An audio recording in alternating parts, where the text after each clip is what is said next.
Ladies and gentlemen, may I have your attention, please? This is it! 5, 6, 7, 8.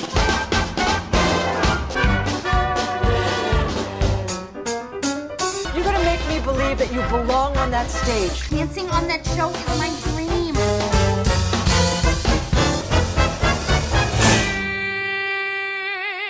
Hi guys, welcome back to my channel, or welcome if you're new. My name is Ali, and today I'm ranking the little things inside my computer again.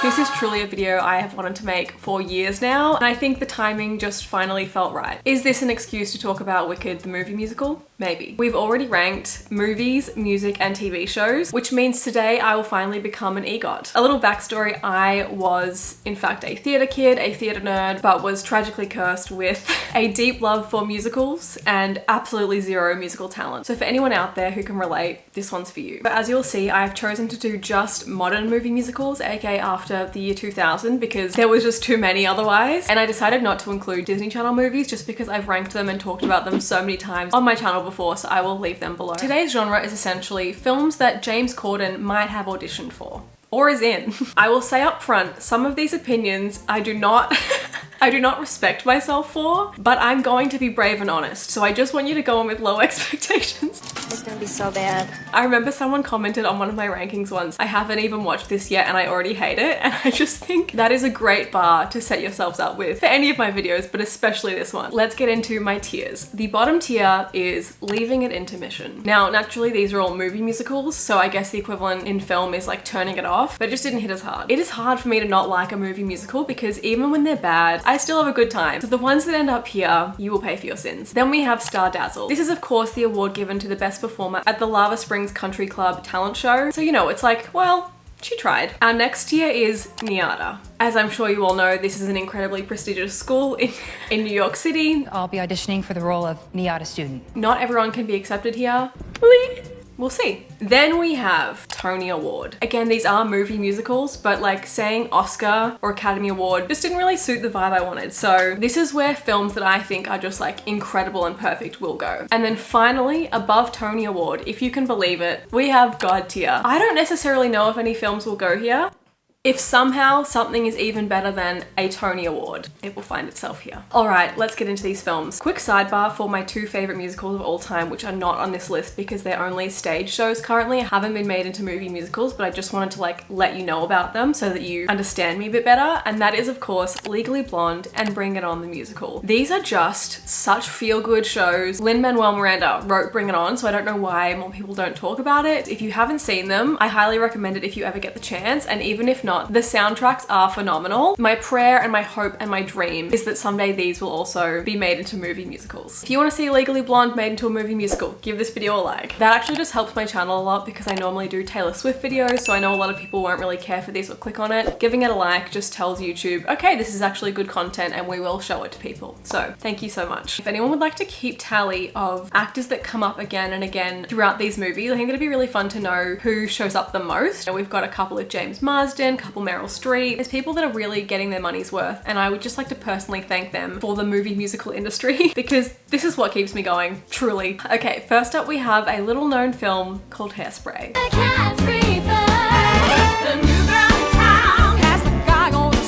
Literally, who needs to read and write when you can dance and sing? And I've always said that. Hairspray 2007 is better than the original film, better than the stage production, and maybe better than any movie ever made. And I'm not saying that lightly. It is so rare for a remake of something to be better than the original. Shout out to this movie and the Lindsay Lohan Parent Trap, because those are my babies. Truly, no casting has ever been more perfect. We have Zac Efron, James Marsden, Queen Latifah, Brittany Snow, Amanda Bynes, Elijah Kelly, Allison Janney, John Travolta, Christopher Walken, Michelle Pfeiffer, every single role. Perfection. It's Nikki Blonsky from the movie Hairspray. Oh my gosh, even Lil Inez. This is my sister, Lil Inez. The fact that she is a 3-time Grammy nominated artist now, no one is surprised. We saw that talent. I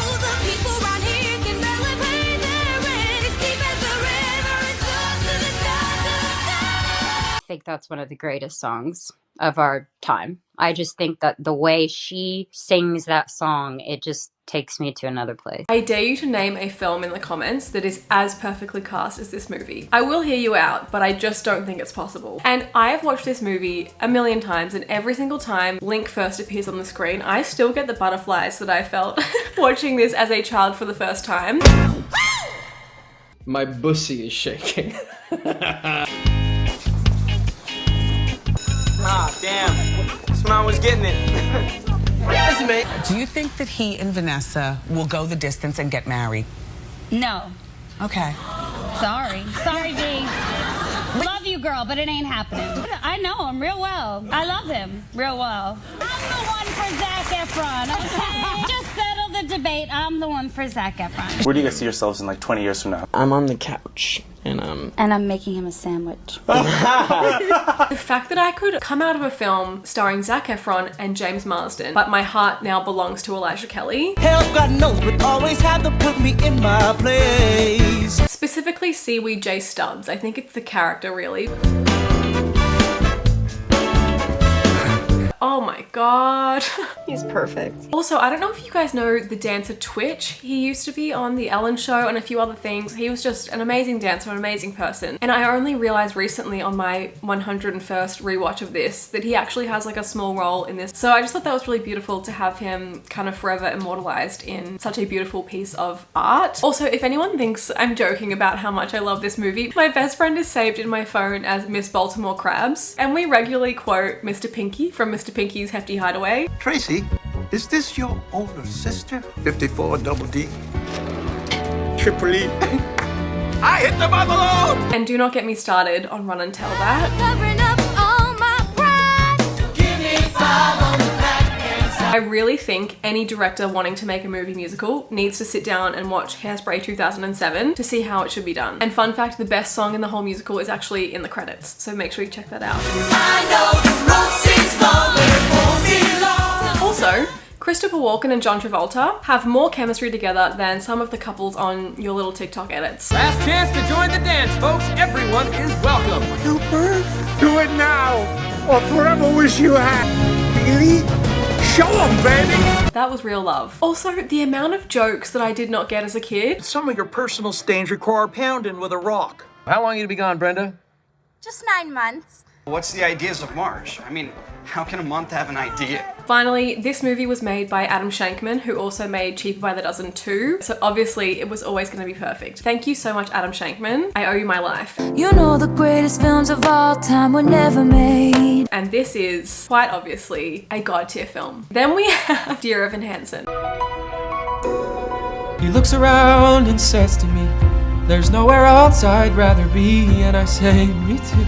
Lies, lies, and more lies, and lies on top of lies. Listen, if any of you weren't following me back in like 2016, 2017, I was obsessed with this musical. I went and saw it on Broadway a bunch of times. It was a little bit my personality at that time, and that's okay. I stand by the fact that I think the stage production is phenomenal. It's a great show. The film, however, I watched it once and I have no desire to ever watch it again. Most of the performances were really well done. It is just a show that is maybe a bit too hard to translate from stage to film. Obviously, when you have a character that is such a, let's say, anti-hero or someone that makes mistakes, I think you really benefit from them being young, because then you can excuse them as well. They're naive, they're young. When you cast someone who is in their 30s to play like a 17-year-old and they're now not 50 feet away from you on a stage, but like right up close in high definition, I'm trying really hard not to be ageist, but I do think that makes a big difference to how the story comes across. You can just suspend disbelief so much more when something is on stage, so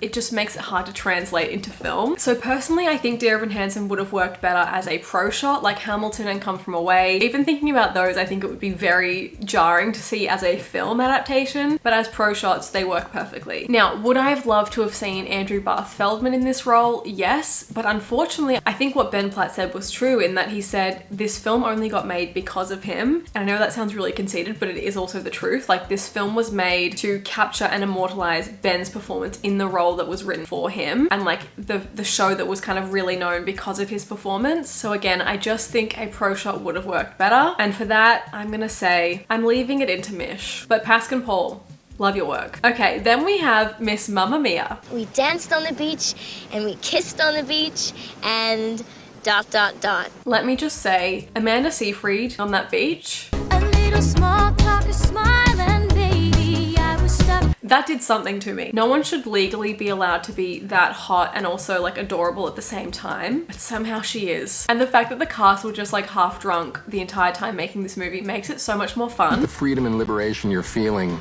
in these actors is really their ouzo ration every day. You know, it kind of loosens it up a little for them, and, you know, breakfast, you know, a couple shots, you know, just get them going in the morning, you know. I think that's really where all the liberation and freedom and energy comes from. I think you can really tell they were enjoying themselves. People talked last year about Barbenheimer, or this year I think we have, what is it? Glicked, but the original version of this was Mamma Mia and The Dark Knight. So Mamma Night, it's really just like Taylor Swift and Hannah Montana's debut albums coming out on the same exact day. Sometimes history just has to be made. And I think what I love most about this film is that it's just a celebration of girlhood. Like we have Donna and the Dynamos, Sophie and her friends, and then obviously the relationship between Donna and Sophie together. I cry every time. The only thing that let me down in this movie is sometimes the singing was just less than perfect. But for the vibes alone, honestly, I'm giving it a Tony Award. That's what you watch it for, the vibes. It's great vibes. And then we have Mamma Mia 2, here we go again. So there are so many plot inconsistencies in this film that just contradict the first one. Somebody up there has got it in for me. I bet it's my mother. Grandma? You weren't invited.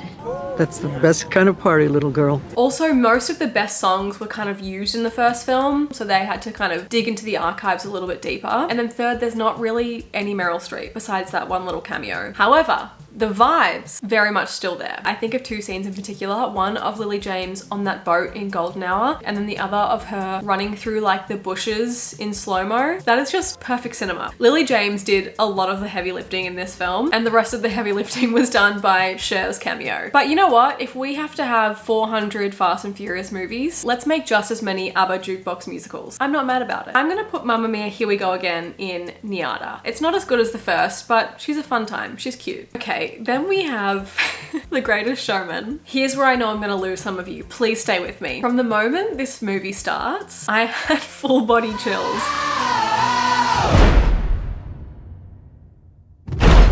Ladies and gents, this is the moment you've waited for. I think I still get that every time I watch it. Full transparency, I did pay to see this 3 times at the movies. I cried, I laughed, I cried a number of times, I sweat, I danced, I ate, and I had many epiphanies. and I would do it again. I know everyone says that like the plot isn't consistent enough with reality and like P.T. Barnum was a bad person. And I realized that I didn't really care, and I just enjoyed the song so much that it overshadowed everything else. And that's what made me realize that I think I would really enjoy a mega church. You know, I don't really care that much about the reality and truth of the story. If the songs are that good, I'm gonna have a great time.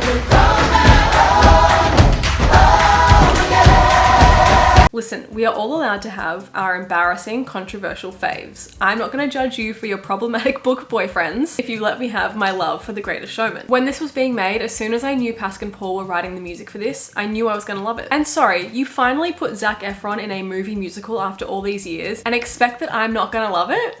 This is the greatest show. It's uptown, but I get to play. You guys are in a crisis. I'm on my way.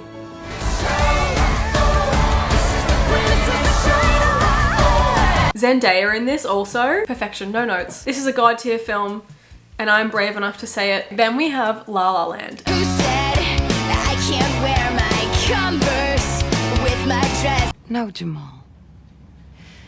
You be tripping. La La Land definitely had one of the best opening scenes of pretty much any modern movie musical. Now this to me feels kind of like the opposite of Greatest Showman. It was more movie than musical. Like I think the film itself, the plot, the characters was more engaging than the songs. I don't listen to that soundtrack, whereas I very much do with Greatest Showman.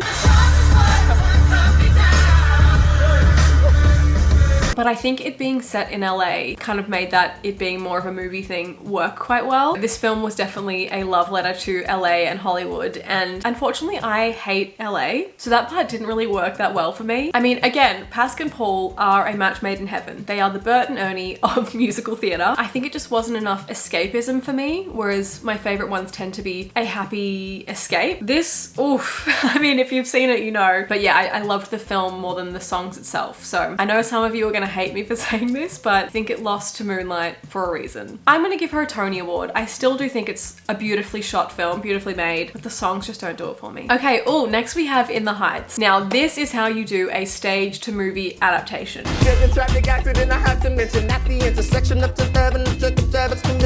the way, while I'm showing this, I would love to hear from you guys your rankings on these and, you know, how you like them. But in particular, I would love if you included whether or not you've seen the stage production, because I think if we're going into these comparing them to the original version, if they have one, that can very much color our experience of the adaptation. So let me know. Now, this version made me weirdly care way less about Benny and Nina, but it made me care way more about Usnavi and Vanessa. So like that was kind of fun. I didn't really love all of the on-screen edits. That kind of took me out of the reality of it a little bit. But overall, the songs, the acting, phenomenal. People love to say they hate musicals, and yet every person and their dog was making an edit to this sound. Don't make me laugh, I've been trying all night. You've been shaking your ass for like half of the height. Real nice. Or this sound.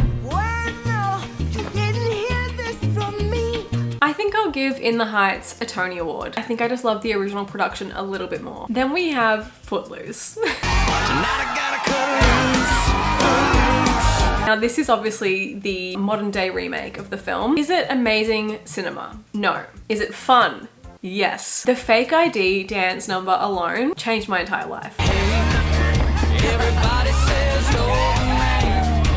This was also the peak, or like maybe nearing the end of my Miles Teller love. So the scene of him learning how to dance. Just perfection. And also the film having like a sort of rough around the edges looking from the wrong side of the tracks, Ryan Atwood type guy, but not making him have like toxic masculinity. Like he's like, yeah, let's dance. I very much love to see it. Also, Jeremiah from The Princess Diaries is in this film, and I never see anyone talking about that. So that was the main reason I wanted to include this on my list. But also I just love this movie so much that when it's my birthday and I like kind of have the choice of what my friends and I will watch, this is what I pick. Oh my God, also Julianne Hough in this film. Incredible. Footloose, you're also getting a Tony Award. If you guys haven't seen the remake, just give it a try. It is such a fun watch. And next up we have Cats.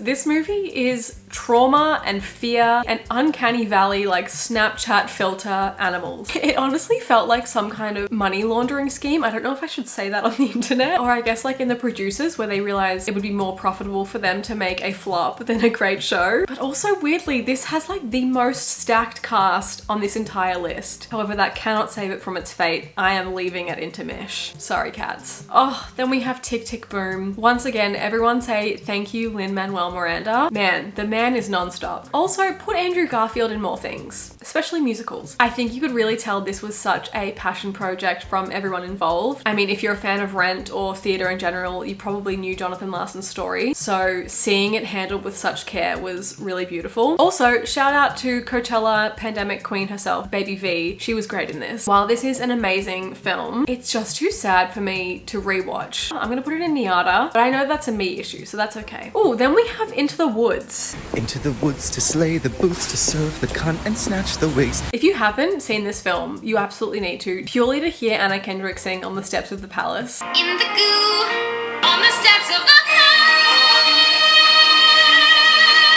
Girl! I also think this is James Corden's least awful movie musical performance. He's pretty good in this. Overall, I think Sondheim can be very hard to adapt, and honestly, they nailed it. So great work, Into the Woods. I'm gonna put that in Niata. I'm not obsessed with it like I am some of these other films, but she deserves her applause. Then we have The Producers. Now, I did mention it like 2 minutes ago, but this film is deeply forgettable to me. I remember there was some kind of Hitler joke. That's all I remember. Honestly, I saw this as a kid. I haven't seen it since. this, I'm gonna put you in Star Dazzle. Feel free to correct me if the producers was amazing. It just hasn't left, is that Will Ferrell? It hasn't left a lasting impact with me. But you know what has left a lasting impact with me? Rent. I'm big with teens, girls, lesbians, the mentally ill, the very sad. If you knew me in high school, sadly, this was my personality. And all of my friends, to be fair. It wasn't fully my fault. And I fear that's not an isolated experience. I feel like some of you will know what I'm talking about with that.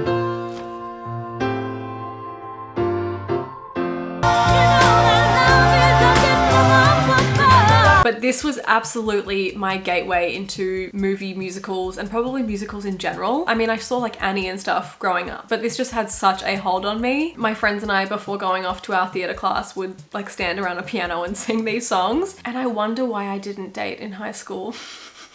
Anyway, I still think this soundtrack has absolute bangers to this day. You'll see, boys. And next thing you know, he has a solo career. And to me, the cast recording is just fantastic. The fact that they were able to get so many of the original cast in the film, I think that made a big difference. And I think to this day, What You Own is probably my favorite song, but let me know yours. But yeah, I was just very happy with this film adaptation. I think anything Christopher Columbus touches turns to gold. Chris. Not the colonizing one. Is he Chris Columbus? Sorry, Chris Columbus. Just for how much of an impact this had on my life, it is absolutely god tier. I love that film. Honestly, the character of Angel alone, oh, I could really cry right now.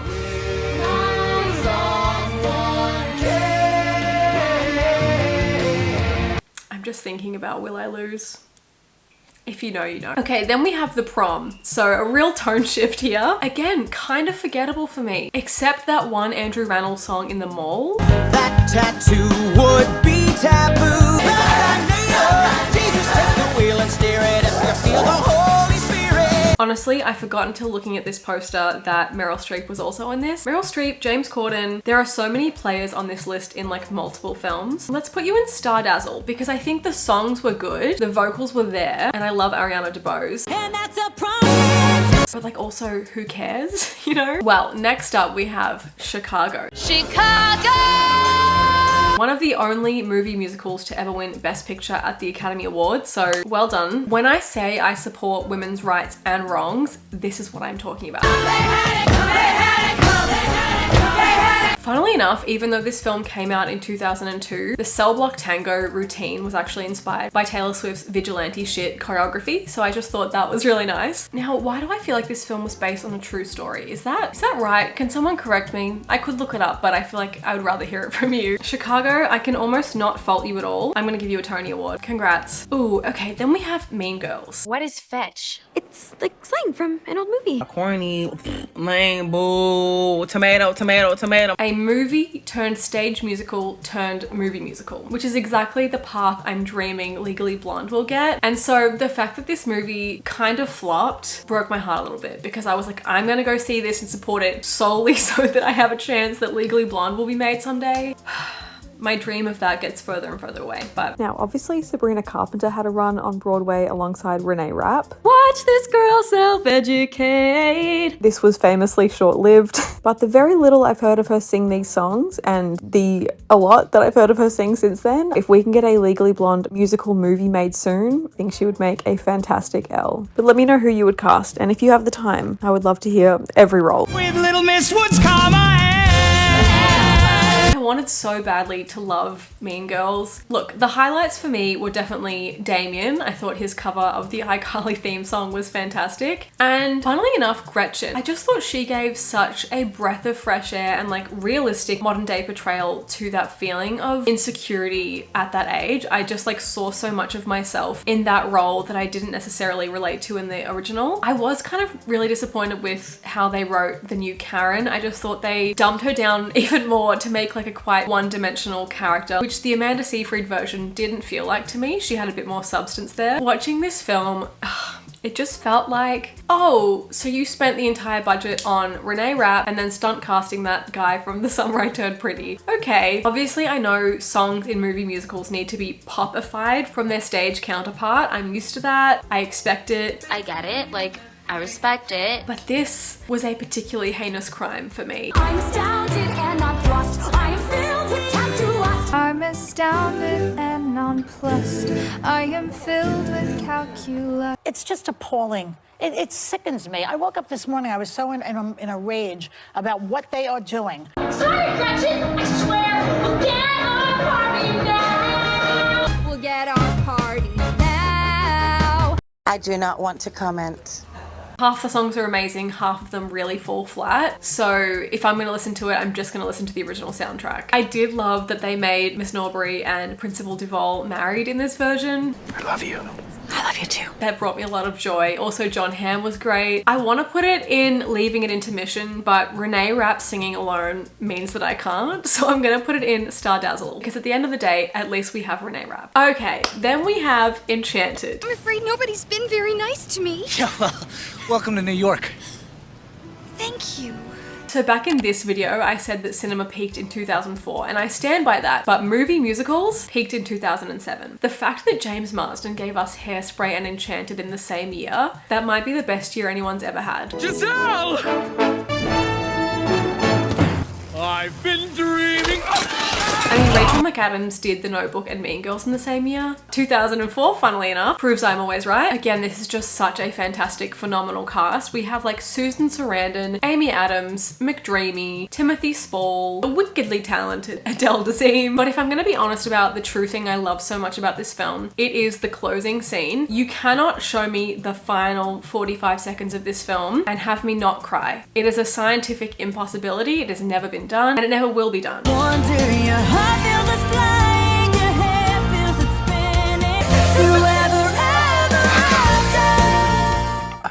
It is so beautiful. Also, 3 separate songs from this movie were nominated for Best Song at the Oscars. So even the industry can acknowledge how perfect this movie is. I saw Wicked for the second time last night with my family, and my mum said that she could really see Fiyera's role being played by a younger James Marsden from that New York fairy tale movie. And I was like, Mum, you're so right. That is the exact himbo role that he is so good at. I so sincerely mean this. If you are ever having a bad day, Carrie Underwood's Ever Ever After will pick you up. And I'm just now remembering that I had a lyric from it in my like MSN status. And if you were wondering, this was the lyric. Start a new fashion, wear your heart on your sleeve.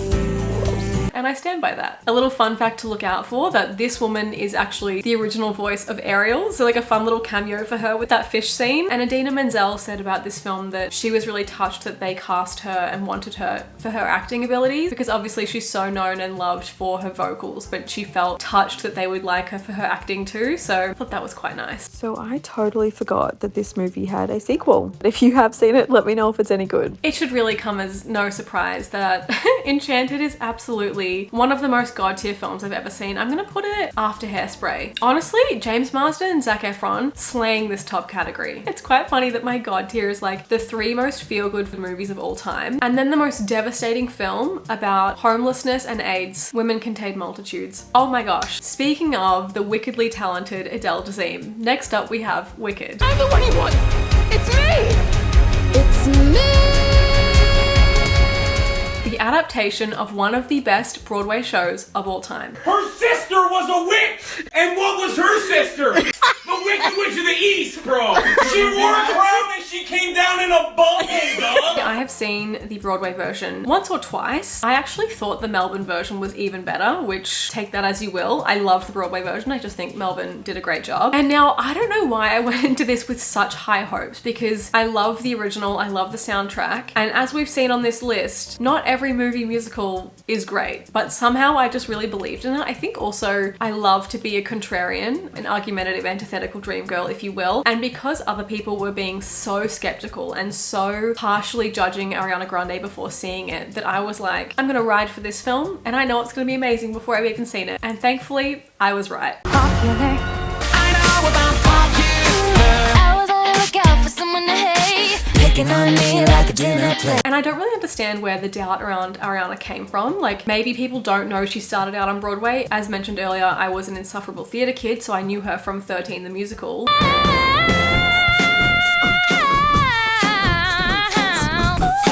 But also, like, we just know she has phenomenal vocals, great comedic timing. She never had anything to prove to me, and even then still I think she exceeded my expectations.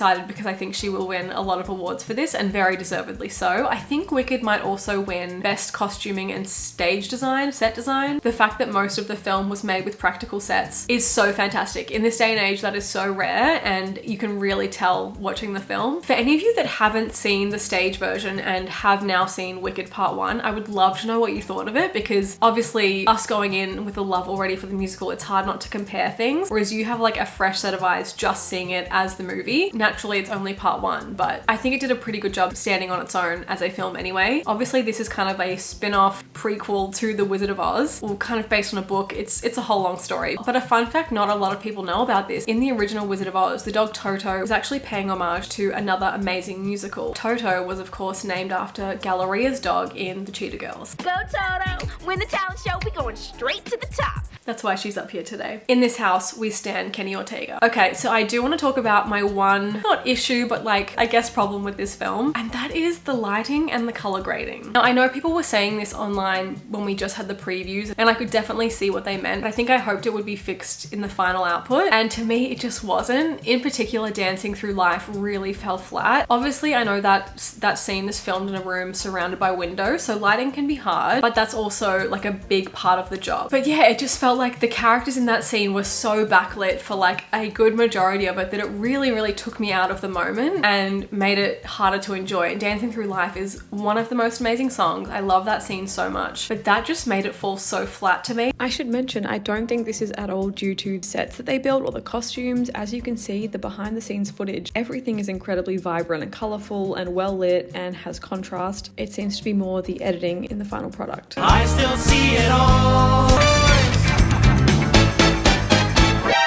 Maybe it's due to the fact that this was filmed in England, no offense, but you know, England can be quite overcast, so maybe without that sun, maybe it just felt a little bit flatter, but like no one had shadows, or if they did, the shadow was, you know, halfway across their face rather than behind them. For anyone that doesn't know what I'm talking about, right now I have light in front of me, right? I have the sun coming in here. If I were to film from behind me, it would just be like a dark silhouette. And I think especially when you are portraying a place so vibrant and bright and colorful like Oz, I felt like that was really needed. This could be my own fault because I had just rewatched The Wizard of Oz in the lead up to the Wicked premiere that I went to last week or so. Only bad witches are ugly. Are you a good witch or a bad witch? What did he say? So maybe in my mind, I was subconsciously trying to associate it with the beautiful technicolor of that. And I'm not saying it needed to be that vibrant, but I wouldn't have hated if it were. To me, it just looked so backlit and flat. Like, I'll give you guys a quick comparison. Everyone!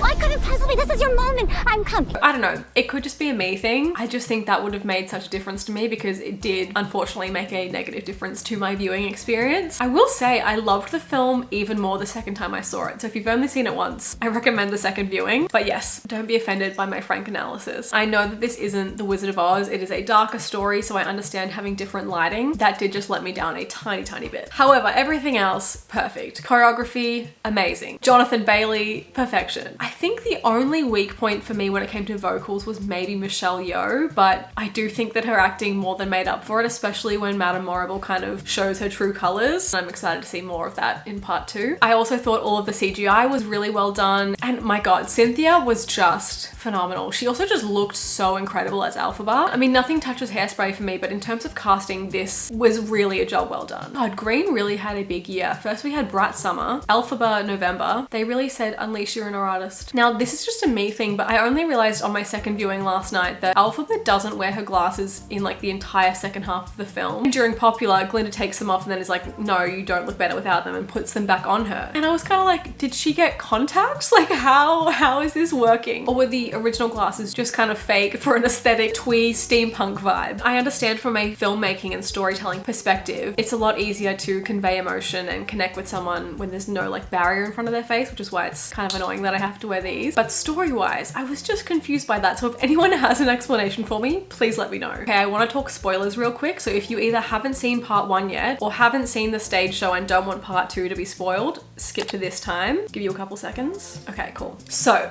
to me, one of the best parts of this film, I thought the Easter eggs were done so well. Like our first introduction to Bok when he like leans into frame exactly how the Tin Man does. I got chills. I thought that was so well done. Also, some of his costumes in pictures we've seen from part 2 exactly resembles like the Tin Man silhouette. So again, I can't wait to see that come to fruition. Similarly, Fiero's uniform, the tassels that we see on that resemble straw. I forgot to mention Fiero's posture as well here when he's hanging in the doorway very much resembles a scarecrow. And also in Dancing Through Life, if you watch the background dances, the choreography, I believe, is paying homage to If I Only Had a Brain. Follow me, knowing nothing matters.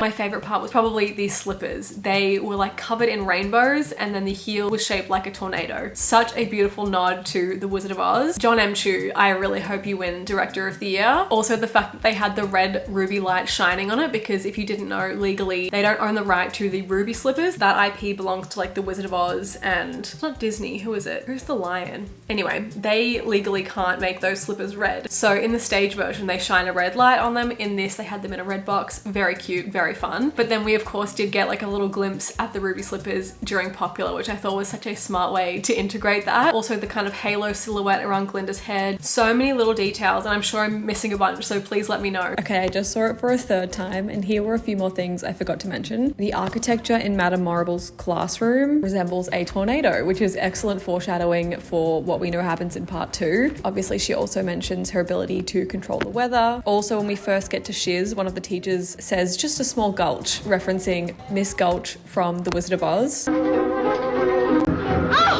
Miss Gulch! Fanny says Fiero's gonna lose what's left of his mind, and Elphaba says to Fiero, get stuffed. Such fun foreshadowing. You can just tell that this film was made by people who really care about it. The cameos. You should have heard my cinema when Adina and Kristen came out. It was so incredible, and I think 99% of me was certain that they would be in this film, but I thought it would be something like Glinda's mum and someone else. I didn't think they would kind of get their own characters written into the film for them, so that was really beautiful. I'm a One Short Day stan, so I don't know if I've decided yet if I feel like that whole part dragged the story a little bit, because obviously it is almost 3 hours. Let me know how you guys felt about that. The one thing that I found really weird was that they let Adina do like the war cry. That like took me by surprise, because obviously it's like hers and she kind of originated it, but within the film I was like, okay, so now we've heard that before. Elphaba in the movie has sung that, so now it's like Elphaba, when she's singing Defying Gravity, is like, remember that random townsperson in the Emerald City downstairs from like half an hour ago, that kind of riff she sang? I'm gonna try that. Like, I don't know, it kind of just took me out for a second to be like, oh, it exists here, and then also later when Elphaba sings it. Anyway, let me know what you think. Oh, and I loved the fact that they used the original Wizard of Oz font. That was so beautiful. And Ariana Grande using her full name, so sweet. I'm so excited for her to do more films and comedy. She's the best. So I'm glad they made it into 2 parts to kind of fix the pacing of the original show. If you've seen it, you know it's kind of all over the place. I think if I could have, I would have cut it down a little bit more. I'm not sure yet where I would pull things from, because I would love to watch both parts in one sitting, and for part 1 to already be almost 3 hours, that's quite a lot. Like the entire Broadway show is the same runtime as just part 1. So obviously they added a lot. I'm also very excited because I think Act 2 might have 2 new songs, one for each of the girlies. You didn't hear that from me, and also I could be wrong, but maybe. Anyway, this was such a joyful experience. I think besides the runtime and the color grading, I loved this. I cried so many times. These are all the songs that I cried in. That's not really a surprise. I'm definitely giving Wicked Part 1 a Tony Award. I'm gonna need to see Part 2 to like judge it as a whole, but with time it could work its way into God tier for me. It was pretty beautifully done. Okay, then we have Annie. This is like maybe the 300th remake of this film.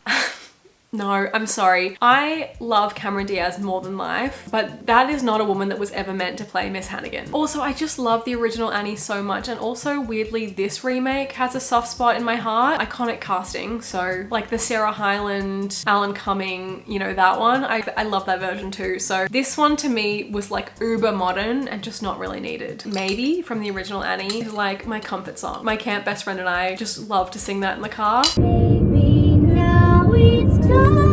Don't really care as long as they're mine. I'm gonna put put that in Star Dazzle. Next we have The Last 5 Years. That is one of my favorite horror films. If you haven't seen it, it's basically the breakdown of a 5-year relationship told, how do I explain that? In 2 different directions. They cross over in the middle, one's going forward in time, one's back, from the 2 perspectives. Anna Kendrick, Jeremy Jordan, perfection in my eyes. I mean, Jeremy Jordan is my #1 Broadway boyfriend. Congrats to him for winning that coveted spot. Obviously Zac Efron is my movie boyfriend. Jeremy Jordan singing Moving Too Fast went triple platinum in my household. No matter what I try, I'm flying full speed ahead. Oh, I have such a crush on him. And once again, if you are ever having a bad day, listen to I Can Do Better Than That. It's one of my all-time favorite shower songs. It's just so uplifting. You don't have to change a thing, just stay with me. My life led right to your side and will keep me there from now on. I actually have a playlist called Broadway and Chill. I will leave that down below for any of you fellow theatre lovers. I think it's good. The Last 5 Years, I'm gonna put The Last 5 Years in Niata. Then we have Rock of Ages. It's camp. It's looking camp directly in the eye. You know, we have a very fun soundtrack.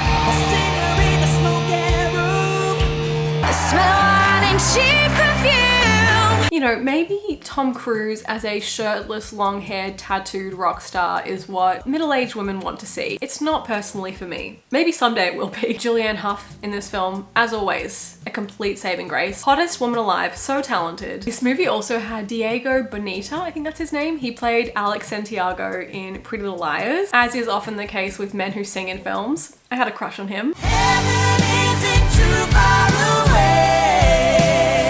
Wow, Julianne Hough, she's in 3 of the films on this list. Good for you, girl. Good for you, girl. You got on the show. It's fun. It's just okay. I'm gonna put Rock of Ages in Star Dazzle. You know what? Since filming this, I have rewatched this film in honor of my dad who loved it, and I would bump it up a tier due to the fact that I cried at the end of it, which I feel like deserves some credit. The fact that Mary J. Blige was in it, and I also really enjoyed this tender relationship. Speaking of Julianne Hough, next we have Burlesque. Wagon wheel Watusi. Now, I know some of you might be thinking, is that a movie musical? It's not an adaptation of anything, but according to Google, it is a movie musical. So it's my list, and if you disagree, you can take it up with management, which I think actually is Google because they own YouTube and that's my bosses. So my girls at summer camp actually performed a medley to songs from this film and they won the entire lip sync contest. So if that doesn't tell you how good the songs are, I think they actually won 4 summers in a row. I can't take any credit for that. I just love them. In this film, we have Cher, Christina Aguilera,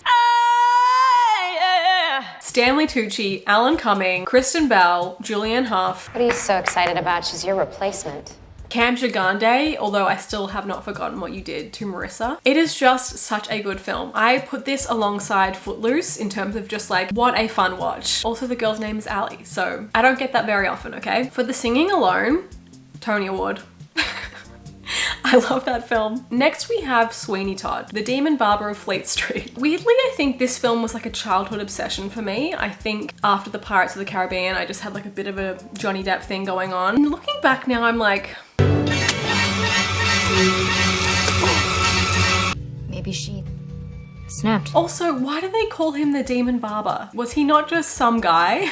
Regular man barber of Fleet Street, but also kind of killed people. I do think this movie put me off pies for a while too. Yeah, again, I had a hyperfixation on this movie and the songs, and now looking back, I don't think the vocals are amazing. Dardanelles to the mountains of Peru. Oh, there's no place like London. And I wouldn't really put the soundtrack on. It's fine, it's well done. I'm gonna put it in Niata. And we have just 2 left. So next we have 13 the musical. I only watched this adaptation for the first time very recently because I love the stage version. And it was fun. There were just so many lyric changes that it really threw me off a bit, including the town's name. Can anyone tell me why they took out Appleton, Indiana and made it whatever the new one is? Was that like problematic or something? Is Appleton cancelled? One absolutely great thing this movie did is maybe the first movie or TV show to ever do this was when showing text between 2 people, they had previous messages to make it somewhat realistic. So thank you, 13. However, the font of the contact's name, I'm taking that point back. Bad News, as always, was a complete highlight. Even though she has excellent shoes,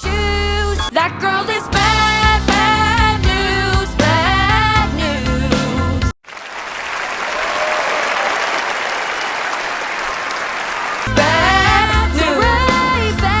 Overall, this version was good. It was very fun. I think it just felt a lot younger than the stage version. I don't really know why. Maybe a lot of the lyric changes or the fact that they're not like belting, or they're not like Broadway belting. It was still cute. I just think it was definitely for a much younger audience. 13, let's put you in Niata. You were fine, just probably not for me. And then finally we have Joyful Noise. The only way to win the competition We gotta shake them up. is for someone to change their tune. Make some noise up in this bitch!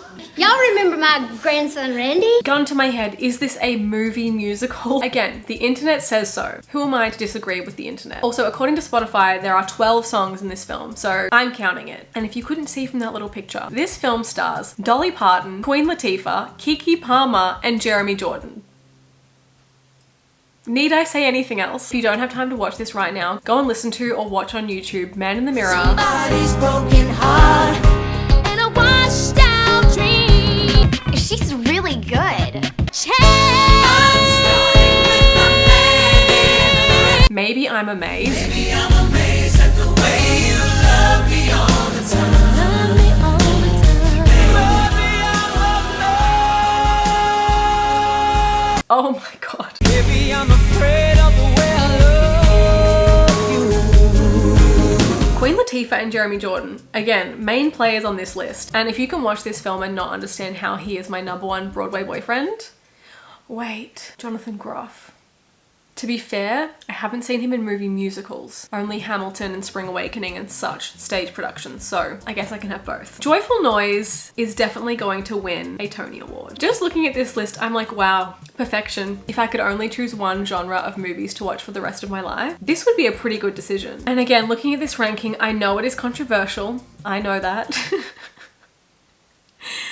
That's all. I don't have an excuse or a reasoning. I am who I am. If theatre teaches us anything, it is to be unapologetically ourselves. That is how I'm showing up today. Again, if you guys like this video, please give it a like. It just helps my channel so much, especially when they're non-Taylor videos, which is like scandalocious for me to do. It was very fun for me to talk about a few of my favorite things. If you made it all the way to the end, please comment a popcorn emoji, as well as your favorite movie musicals. I know that I don't have Les Mis or Dreamgirls. Those are kind of the two big main ones I feel like I still have to see. So let me know your thoughts. Once again, thank you guys so much for hanging out with me today. I cannot wait to hear from you in the comments, unless you're being mean to me. Don't judge my opinions. No, you can, it's fine. I'm used to it by now. I love you guys. I love musicals, and I will see you next time. Bye. Is this what it feels like to grow up not knowing how to do anything right? If there are no further questions, I'm gonna go.